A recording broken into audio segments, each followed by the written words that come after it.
अस्सलाम वालेकुम दोस्तों, यहाँ पर आपको अहम और ताज़ा तरीन ब्रेकिंग न्यूज़ से आगाह करते चले। महकमा मौसमियात ने एक बार फिर कराची के लिए खतरनाक पेशगोई कर दी। कराची में क्या होने वाला है और कब तक चलता रहेगा, नुकसान हो सकते हैं या नहीं, आइए मुकम्मल तफसीलात जानते हैं। लेकिन उससे पहले वीडियो को लाइक करके चैनल को सब्सक्राइब और बेल आइकन को बजा दीजिए ताकि इस तरह की खबरों का नोटिफिकेशन आपको बर वक्त मिलता रहे या आप रहें बाखबर। जी हाँ दोस्तों, महकमा मौसमियात ने पूरे कराची के लिए खतरनाक अलर्ट जारी कर दिया।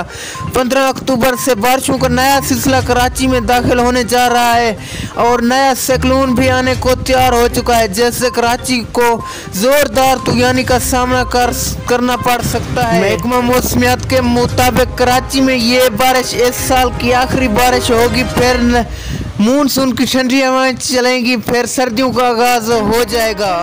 दोस्तों अगली वीडियो तक के लिए इजाज़त।